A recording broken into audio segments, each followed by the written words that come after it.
Oh, yeah. See, I just got a notice. Yeah. Saying we're live on Facebook. Hey, wow, look at that. It only took the boys an extra 10 minutes. Go figure. Yeah, that's okay.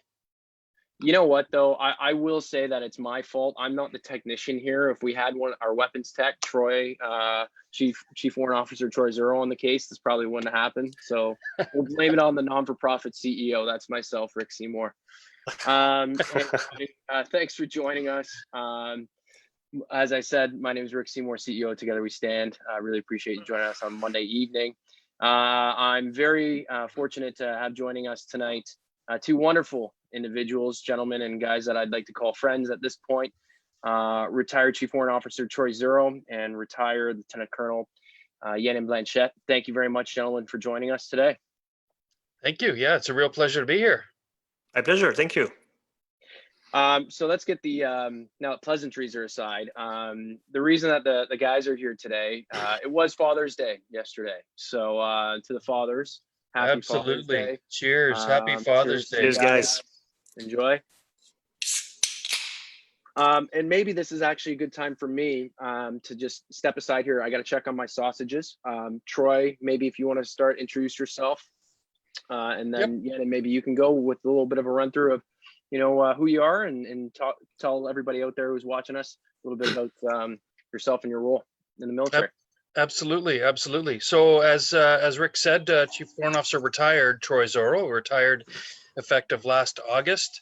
33 years in the military. I'm also a service spouse. My wife June was military. She retired very shortly after I did. She had 32 years service. We have two kids. They're both grown adults now, 25, 27. In fact, my daughter will be 28 tomorrow, so soon to be 26 and 28.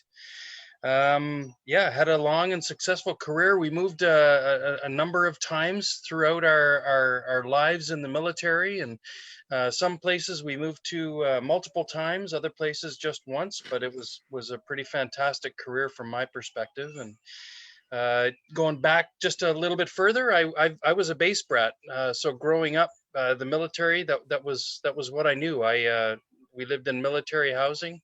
Every base we lived in when I was a child. So I guess it was natural that I would join the military, but not that it was something that I'd planned. But yeah, so that's it.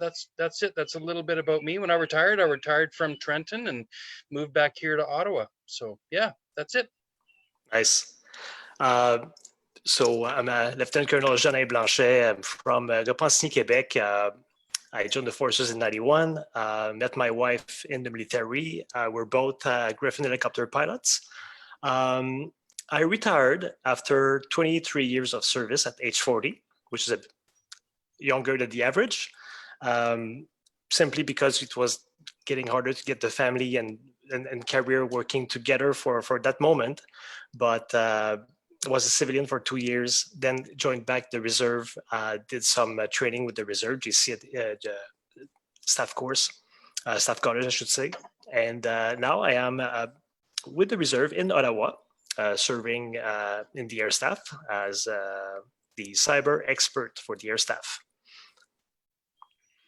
And I must say, your name sounds way better when you say it. I'm clearly butchering that. I know you guys. I don't know what to say. Listen, my name does not translate in English. Even the French folks will struggle with it. It's very uncommon, let's say. Unique is another way. Unique. I mean, however, I am unique. So how did you spend your Father's Days? Any excitement? Any alone time, or does that even exist in your worlds as fathers of multiple children? Yeah, I kind of had a. Oh, you guys are frozen right now. I don't know if you. Oh, no, I got you. Yep. Oh, got you back. Okay, so yesterday was pretty much the perfect day. I think that, I started early. I went for a bike run. When I came back, the kids were cooking breakfast for me. They had the little gifts ready and stuff. And I think that what was special this year was the fact that my wife deployed to Kuwait. So she left in November and she came back at the end of May. So it's fairly recent. And so they saw me carrying the family through those months. So they said, Dad, you did it. It's a special Father's Day this year. It's like you're the father of the year. Well, to them. Because you made it through. Exactly. Yeah. All right. Well, we made it together, and Right. we're still happy and alive, right? So, and they are always generous with gifts and stuff, and sometimes all you want is a weed eater from Canadian Tire, and this year I got a weed eater from Canadian Tire. Nice. Along with other things, but it's simple, and I was super happy. Perfect. Awesome. And actually, I should mention that the best of all these things that I got other things, but the kids wrote notes and of all the little things that they noticed I did, and it was very touching. So of course, as I'm reading those out loud, my wife at one point will cry because she cries when she watch The Matrix, for example. So so and then there are emotional parts, I guess. yeah, I guess. And I got teary eyes as well at the end. So all the kids were kind of laughing at us, but yeah, that was it. No, So it was a very nice day. The in-laws came over as well. We had a great time. It was a bit of it had been a while since we were all that family together. So that was nice. We were able to go in the pool, enjoy the sun, and that was just a perfect day. Nice. What about you, Troy? Yeah, that sounds like a really great day. Family, that's what it's all about at the end of the day. So for me, we had a really great day too. The funny thing is, my wife and I were in the process of we've sold this house that we're in now, and we're moving to another house. So the movers are coming this week, the day after tomorrow, actually. So we're still a little bit busy, but we did take some time yesterday, and my daughter, she's working overseas. She's working in Dubai teaching. So I had a great Zoom session with her. It was a super conversation. Nice to catch up. Good to see her. And then for supper, it was a lot of fun. Actually, we went to my son's place, and he and his fiance, they cooked us, supper, and steaks on the barbecue. It was a really nice treat, actually, to have them cooking dinner for me. So like you, Yana, I would say that I had it was a pretty perfect day as well. Actually, it was great. Fantastic. Yeah. So when you talk about, I mean, you're both unique in the sense that you have spouses that are also military members, active members, or were at one point, I guess, in Troy, in your case. But I think this is something that we touched on previously, but I'd really like to hear more about it. Is it harder deploying and going overseas and being away from your family, or is it harder being at home with your family while your wife's deployed or your spouse? I think we often hear in military families, a lot of times the spouse is perhaps not an active member, and also a lot of times it is a female for whatever reason. The numbers just are that way or have skewed predominantly that way. So really interested on your take, gents, in terms of what you found more difficult or find more difficult. Yeah, that's from my perspective. That's one thing that I love about these conversations is that we're seeing that, it isn't a standard or typical husband who deploys and wife who stays home. I mean, family is defined. It's such a large definition, but that's a really great question. And my wife and I have talked about that because we have each deployed and we have each stayed home. Yeah, exactly. Somebody in the background there.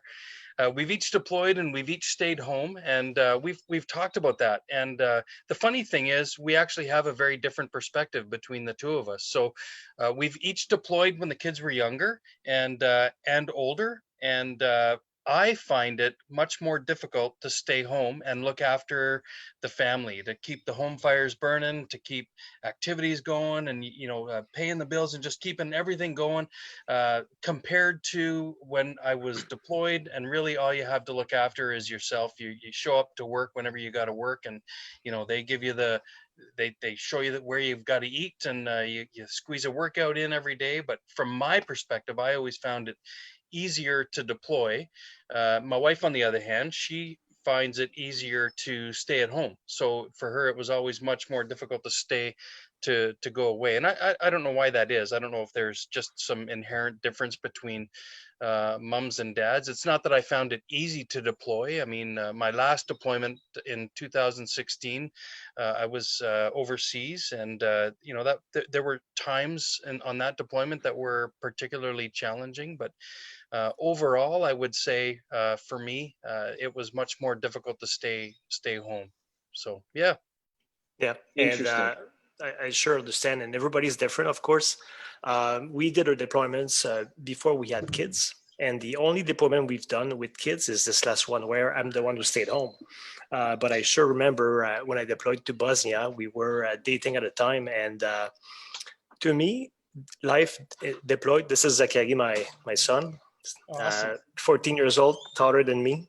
Anyway, when I deployed in Bosnia, I remember that, like you said, Troy, life is easy. Your schedule is made up for you. You know what you're going to be doing that day. Everything is ready. You're fed.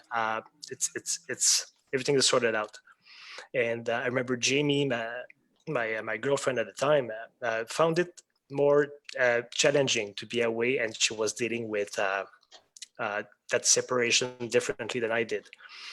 This time around, when I stayed home and she deployed, it's different. So we have a very good couple, friends, and the husband was deployed with Jamie in Kuwait, and she stayed home. And at one point, she called me or texted me and said, "Hey, has the deployment curse hit home yet?" I wasn't sure what she meant by that, but I said, "What do you mean?" So she says, "Well, for me, for example, my washer broke; it's leaking." And I'm like, "Oh, that's bad." But to me, these kind of things, I'm Mr. Fix It, right? So you can throw at me anything from plumbing to electrical. I'm gonna solve it, and to me, it's easy. However, there's things that dads might not be that good at. For example, when I remember at the beginning of the tour, the youngest goes to bed one night and he starts crying, right? And then I found myself a bit helpless towards that situation. Of course, I cuddled and we talked, but I felt that my hugs were not as good as mommy's hugs, you know. So that was quite different. God, and that's, I mean, and that's you can't fix that, right? There's no screwdriver, wrench, hammer, number really you can call. I mean, you know, we're seeing right now the impact of technology and how hopefully that helps. I mean, I think we've talked, you know, and heard several times that, you know, back in Troy, probably when you were doing your first deployment, and even with yours, you know, it's the technology and the amount of times you could call people and how you would interact when you're away is very different, you know, 15, 20 years ago than it is now. So, and I do want to apologize to everybody if I was out of frame there. I was actually, I was actually making some sausages on the grill. I offered to share with the guys. One's a little burnt. I think I left it a little too long, but that was the reason I stepped away. So just quickly, a couple things. We have some shout outs I'm getting from my producer, Steph, who I guess found her way back into the bathroom to watch, even though she's not on the front of the screen. She's enjoying it from behind. So Trenton, Thornhill, Toronto, Victoria, Sherbrooke, all saying hello. And special mention, Janin, apparently your pink headphones are a hit. So maybe you got to throw out, are they yours? Where did you get them? Is there a special plug you want to throw in there? You know, from Walmart, they belong to my son. He needed a gaming headset during the pandemic, and they were all gone online. That's the only one we could find. He said, "I don't care, I want it." So we bought it, and actually it works pretty good. So that's why I'm using it right now. Sound quality, primo. Also, you know, if they're not the $400 Beat specials, and they still work like, right? I mean, it's amazing. Absolutely. I got a question coming in here saying, was it harder to reintegrate when you guys return from deployment or when your spouse returned from deployment?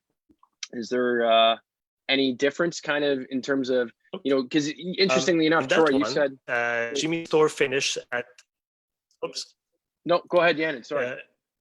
It's just cutting out a bit, but if I could talk about the reintegration from our point of view, it was a little bit weird because Jamie got back into the country mid-May. She had to stay in Kingston in isolation for 2 weeks. And that was pretty hard for her because she went from an extremely high tempo at work, dealing with a bunch of emergency situations that happened, to doing absolutely nothing.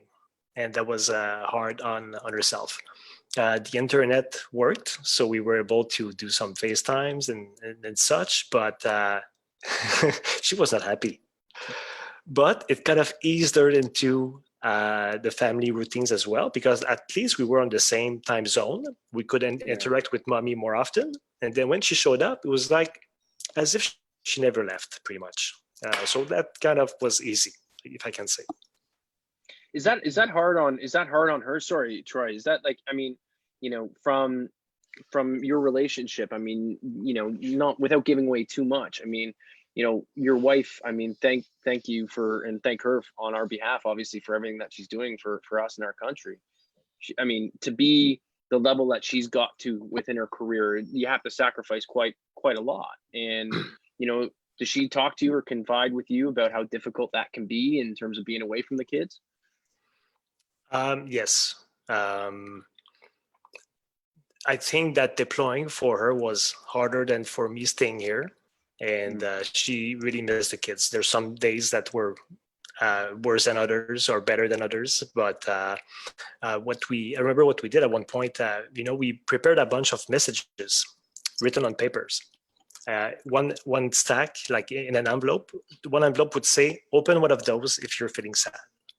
Open one of those when you're happy. Open one of those when you're missing home. And I gave that as a little homework for the kids, but they came up with fantastic things. Awesome. For example, the youngest, he wrote one message about read this one if you miss home. And then he says, do you really miss home? Because when you get home, we'll make you clean the cat litters. We'll make you do dishes. We'll make, you know, a bunch of stuff, and just like little things like that, just to lighten the mood. That's a cool trick. I really like that. I think that's good. That was funny. I think that's good. How about you, Troy? I mean, talk about kind of reintegration and your kind of take on that. Yeah, I think I think there's a whole art to it. I mean, I love the ideas that you guys had in your family with the notes. I mean, sometimes when you're away, just a little note from home is enough to lift up your spirits again, or you know, a quick FaceTime session, lift up your spirits again, and you can go back to battle, so to speak. But reintegration, that's a very interesting topic, because I remember when I deployed the first time, and again, so we were talking about communication. When I deployed the first time, that was in 1993, and you know, we certainly didn't have internet and FaceTime and things like that at the time. We would be at sea for 30 days without without any contact. We'd come ashore. I was on the back of a ship with the Sea King helicopter. We'd pull ashore, and you know, the mail would come in, and my daughter was just a baby at the time, so I'd receive a VHS tape, and you know, I'd get to watch her growth in the past couple of months on the VHS tape. But the communication wasn't the same. But getting to the reintegration from that deployment, I really had to, you know, I had to check myself, because while I was away, my wife had developed her own system, her own way to do things. And, what was important for me was not to just totally immerse myself right away and take over what I thought needed to be taken over. It took me a while to learn that, okay, you got to sit back, relax, watch everything that's going on, and see where you can slowly insert yourself back into the family network. And my most recent deployment was a little bit different. Again, it was 2016, so my kids were grown. They were certainly older. I found reintegration for that deployment was also tough for other reasons, partially because, like you'd mentioned, when we were deployed over in Kuwait, the pace was very hectic. It was very fast paced. And to come home, all of a sudden, now I didn't have the 2-week COVID self-isolation period, but, to come home and be just totally, plopped back into your house from that pace that was just constant go go go. That was very difficult as well. But then I was actually posted away that summer on imposed restriction, meaning my wife stayed here in Ottawa and I went to Trenton. So reintegration for us was actually really short, 2 weeks, and then or just under 2 weeks, and then I went away, and I was coming home for most of the weekends. So it was that one was a difficult transition for other reasons. But I think it's important, when we're talking about reintegration, it's just important. Communication is very important. I thought in 1993 that when I came home, okay, I'm gonna have to do everything now. I'm gonna plop right in and make everything easy on June. But I ended up making it more difficult, I think, by trying to insert myself. So if you just give yourself some time, sit back, watch, and insert yourself whenever you should, as opposed to just immediately, then I think there's a whole art to it, really. Yeah, and very important what you mentioned, Troy, is to take your time. And we were aware of that. We heard about that fact somewhere. I don't remember exactly when, but at one point I told Jamie that the kitchen is mine now. If I put the spices there, it's because I want them there, and it's mine. Like, you don't move them, because I'll move them back. Right now it's mine. And she understood, and we work together, and things are getting back together as they were, pretty much. So it's all good. That's an interesting point. So when does that time period of and it's my kitchen, like, don't touch the spices, when does that end? Because at some point I feel like it has to end. Like, you can't carry on like that forever, can you? Right. I think it's a shared effort. At one point, she hasn't been cooking for herself in a very long time, so she wants to make a meal. Yeah, I will give her the space and reintegrate. And we kind of give space to each other, and then we slowly get together. And I don't know if there's a time limit on that. But, okay, well, let me know it's when working. that time expires, and we'll start promoting. Like, okay, it's in that 3 to 4 week scenario. I think we're there already. We're done. One of the things, it kind of leads me to like setting expectations. Because I think, you talk about whether it's reintegrating yourself and expectations in a relationship in terms of who's managing what responsibilities with the kids. There's only so much time in the day. We joke about alone time, and what is that? Well, my co-pilot Steph will tell you alone time is locking yourself in the washroom with a glass of wine. So I think, everybody, alone time is different, and depending on your situation, that fluctuates. But how important is expectation setting, in the sense that, whether it's for your kids or for your relationships, having that communication, saying this is kind of what's been happening, this is what we're doing, and that to make sure that they understand that we can't do everything, or whatever it is. What role do expectations play in setting those? Well, my approach to that, Rick, was to, at the beginning, I did that for myself and the kids, actually. It was to realize what I needed to do. And then I started to make kind of a list in my head of, oh my gosh, I freaked out. Like, my daughter does track and field. She's a gymnastic coach. Her second kid is doing competitive swimming. He had 6 practices a week. The youngest is doing Cubs baseball. And when I put all those together, I never get a break, including Saturday morning. I'm up at 5 something to drive him to the pool. So that's why I had to have a family meeting. And I told them, you know what? I'll do my best to get you to every places you need to be. However, failure is acceptable. And there will be some times that you will not get to your practice. Not because I don't want to, it's because something's happening. I cannot. So expect that you will not get there all the time. And if I look back on the last 7 months, they did not miss much, actually. So we did pretty good. Of course, I had help. My in-laws were here at least once a week in the evening, so I could drive my daughter across town to our track and field practice while they looked after the 2 others.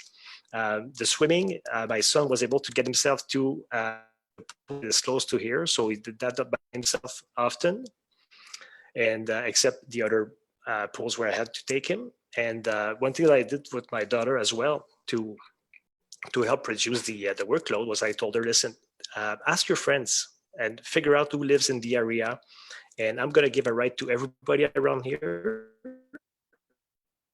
but the days you need to be there, because there was too many conflicting activities that I could not do myself. So that's how we we approached it. Yeah, I think that's great. At the end of the day, we're not superhuman, and we can't do it all. And I think something that I've learned over time is that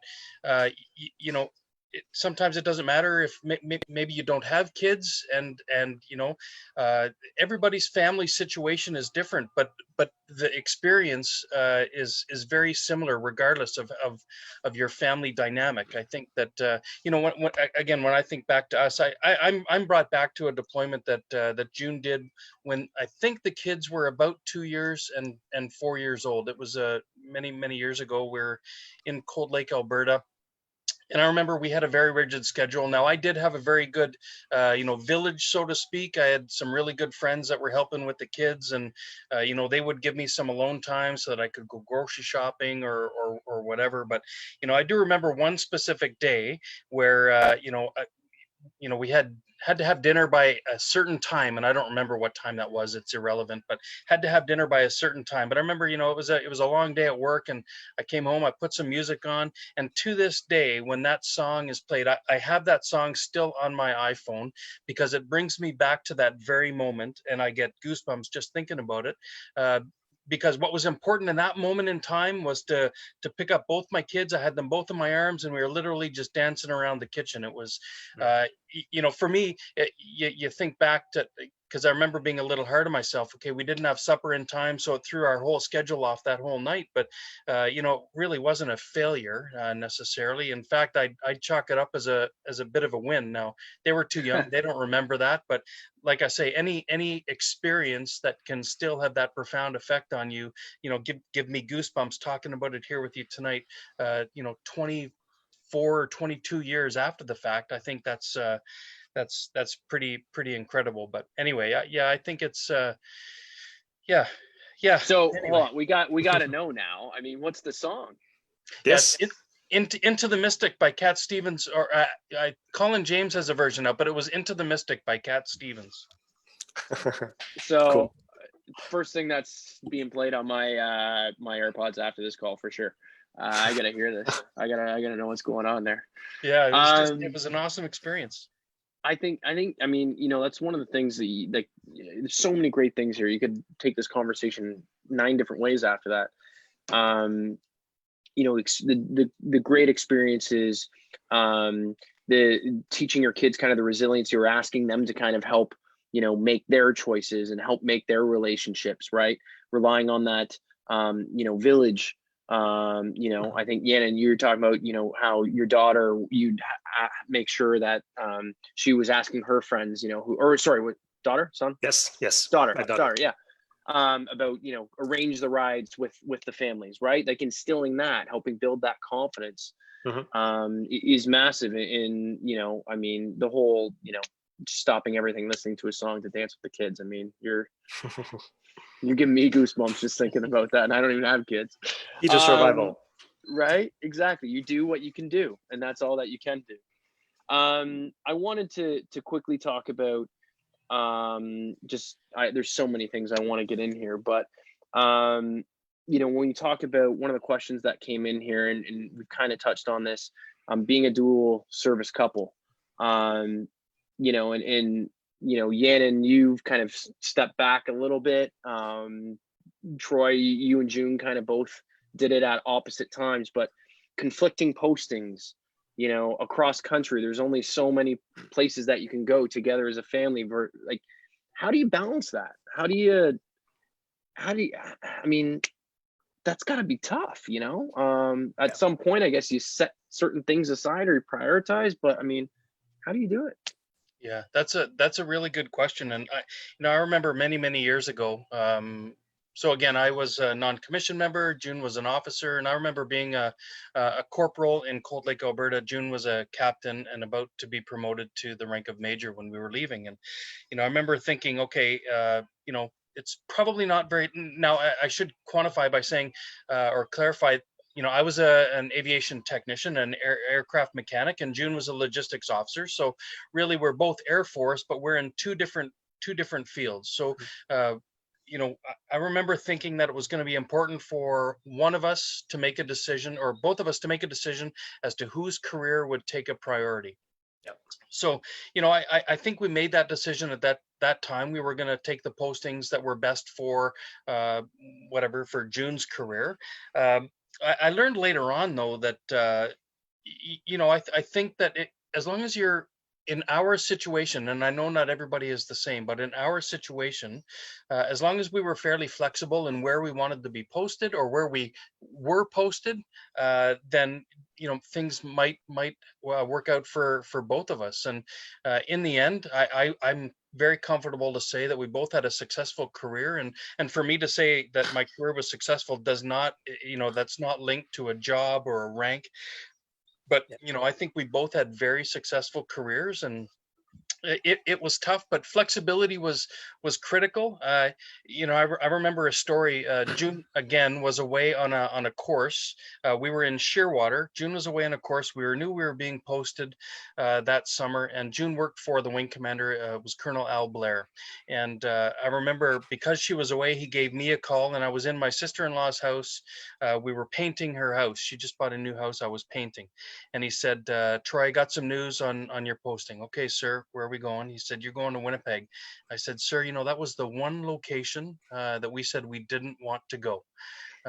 But in the end, interestingly enough, everything happens for a reason. We went back to Winnipeg that year, and that was one of our favorite postings. We stayed 6 years that time, and we met some incredible people who are still friends to this day. And I don't know, just from our perspective, we put trust in the powers, and tried to be as flexible as we could be. And every location we were at, we tried to build a bit of a network or a village to help raise the kids. And so from that's it from our perspective: flexibility and a whole lot of luck, I would say.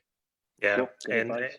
Troy, I go back to what you said, like you were conscious at one point, one had to take a step back. There was this decision in our couple that we discussed many years before it happened, that what could happen, what would happen. And it's never easy because you don't know the future, right? You can make plans and see what happens. But we both had successful careers, and I like what you said about success does not equal a rank specifically. But we had, personally, I had a great time. I always enjoyed what I did, and did it with enthusiasm. But when I left, it was simply because we could not be located in the same area. We were at the time both in the reg force, so full-time employed, but both busy jobs. So with lots of travel, business travel. So the schedule was very tight. And I remember someday I would go away for a couple of days, come back. That same day I was coming back, Jamie was taking off in the morning to go somewhere else. So the handover was done through the nanny. We would not see each other for maybe a week. And then that was life. So that tempo eventually is a bit taxing, right? So when we knew that we could not be in the same location, meaning like an imposed restriction posting, then we said, yeah, what if? I think I'll retire. And of course, our career was always a bit ahead of mine. And I always said that the worst thing for Jamie's career is mine, and the worst thing for my career is hers. It's hers. Because when you look at that, the chain of command did very good work. I mean, we were able to be together for all those postings. Of course, it's a bit different than you, Troy, because we are both in the same trade, the same community. So we have one single care manager to deal with. So it's easier up to a certain point. So of course, the higher you go in ranks in the military, the less flexibility you have with postings. And this is what got us at the end. And of course, there's no competition in the military nor within a relationship at all, right? I mean, there's no, internal fire there. That's maybe a little bit. Maybe a little bit. I don't know. We've had discussions. It's healthy. It can be healthy. Yes. One of the things that you guys just brought up there, I thought was interesting. For me, I'm not a military family, so I didn't grow up in those types of things. In fact, my parents still live in the same house that basically I moved to when I was 8 weeks old. So I've always had kind of that similar circle of friends or played sports in a certain town. And, to this day, I have friends of 25, 30 years of guys that I learned how to play baseball or hockey with. And it's just through that sport. When you have to move as many times or switch communities, whether that's on, for the kids, or if there aren't any kids, just the spouses, how do you kind of continuously go out there and whether it's make new friends or find others that are, in a not same situation but similar? Are there certain things that you look to, whether it be a sport or crafts or other social groups, especially as male military members, right? Or male spouses, oftentimes I'd imagine some of the groups are predominantly female. Are they as accepting or not? I mean, so how do you go about kind of making those new friends when you're moving into those new towns? Yeah, I think that's a real challenge. We've heard these conversations before where folks, when a military member is posted to a new location, when they arrive, they go into their job and they've got this immediate group of friends because they're working with them. So it's pretty easy from a military member perspective, in that you right away you're getting in, you're seeing new people, meeting new people.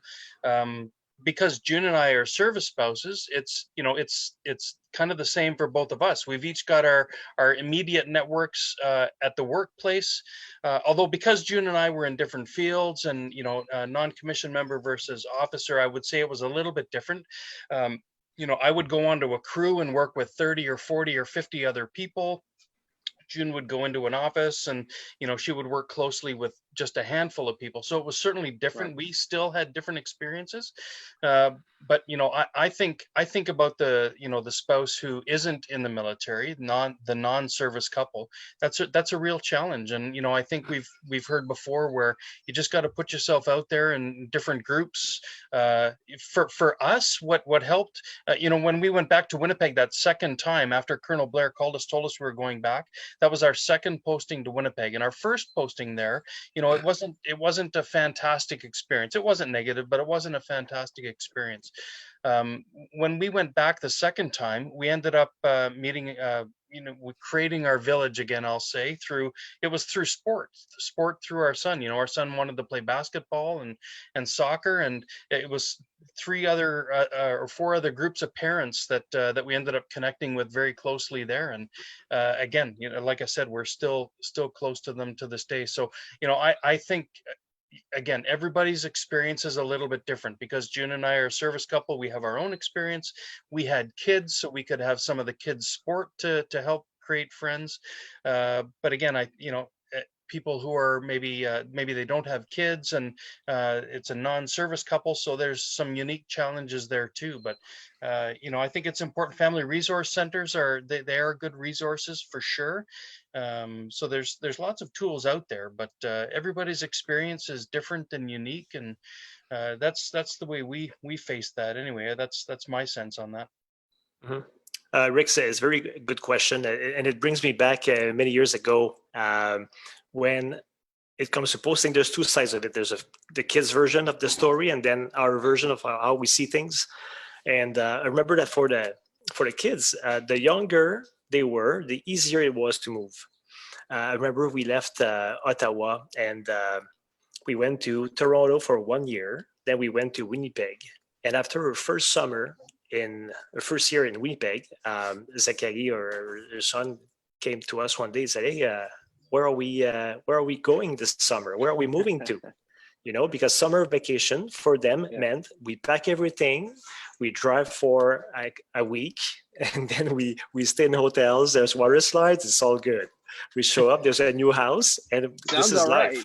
Yeah, minus the packing. Troy can tell you all about the packing, but I think it sounds pretty good. Yeah, that was our way of life for a while. And I remember when I picked him up on his last day of school, he was in just before first grade, and then his friends were like, "Okay, Zach," he said, I'm moving, or I'm moving to Winnipeg or something. "Okay, see you tomorrow." Like, kids don't know, right? It's like they're just happy in that bubble of of life. Yeah. But and the other side of that is your question brings me back to my first posting as a spouse. So I took my retirement in Winnipeg. Then we moved to Fredericton, New Brunswick. And, love Freddie. That's near and dear to my heart. I had a great time there. But the thing is, everything from that day before retiring, I was very busy with my job. We had a change of command. We had a bunch of events. And my last day, I stopped. The next day, we were driving. So everything was packed and done, and that was it. So we drove. We got to Fredericton. And of course, the routine is always, you got a few days off to unpack, get your house ready, then you go back to work. So we did that. But when my wife went to work and I stayed home, then it hit me. Oh my God, what have I done? Right? And wasn't sure what to do. And then so I said, oh, that's easy. Key to retirement is to be busy, right? So I'm like, all right, I like doing. What are you going to build? Exactly. I like to do constructions and stuff, renovations. So I'm like, new patio, new basement. Let's go. So I pick up all my tool. I start working, and it didn't take long that my kids are looking at me and they go like, Dad, what are we doing today? Oh, and I turned around. My gosh, I have 3 kids, right? I can't.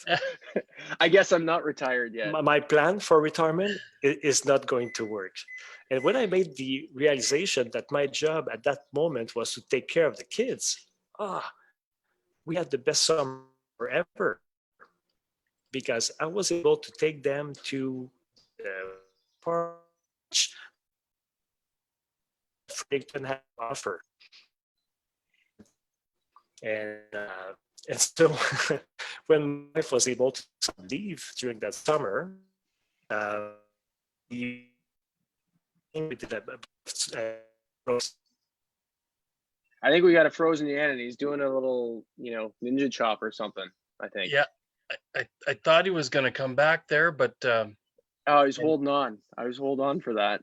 There you go. And he was maybe this is a natural segue for us to, call it a day. It is 45 minutes past the hour. Actually, it's 50 now. Wow. Hopefully Yannon will come back. Because I'd like to say thanks to him as well as you, Troy. I do have one thing to say to you, Troy, specifically. Oh, Yannon's gone. He might pop back. Renee said, "Don't forget the Slurpees in Winnipeg." So I don't know what that means. There you go. I'm guessing there's Slurpee way back, play back. Absolutely, Slurpee capital of Canada, right there, out in Winnipeg. Yeah, it's a great spot. Well, there you go. Well, look, Troy, thank you very much for joining us tonight. This was awesome. Hopefully we'll be able to have you back at some point throughout the next episodes of the Command Post. I think it's really important that we kind of address things from the male perspective, the male spouse perspective, and just kind of paint that whole picture. That's what we're trying to do as a foundation, is really understand those in service and the families of those who serve, so that we can better tailor our offerings and sponsorships and support and services to those families. So this is really helpful. I think Yannon's coming back in. We're just about to sign off. Yannon. Oh, okay. No, it's I'm back. All good. You were telling a great story. It was like lights were off, mic dropped. You just perfect. I disappeared. Yeah. But Yannon, thank you so much for doing this. Really appreciate it. Hopefully you'll come back and join us sometime down the line. Really enjoyed this conversation. So, men, thank you very much for joining me. Cheers. Cheers. Enjoy the rest of the night. And we'll see you again from the Command Post. It was awesome, great. Rick. Thanks a lot, guys. Thanks. Thank you very much. Bye-bye. Bye-bye. Take care. Bye.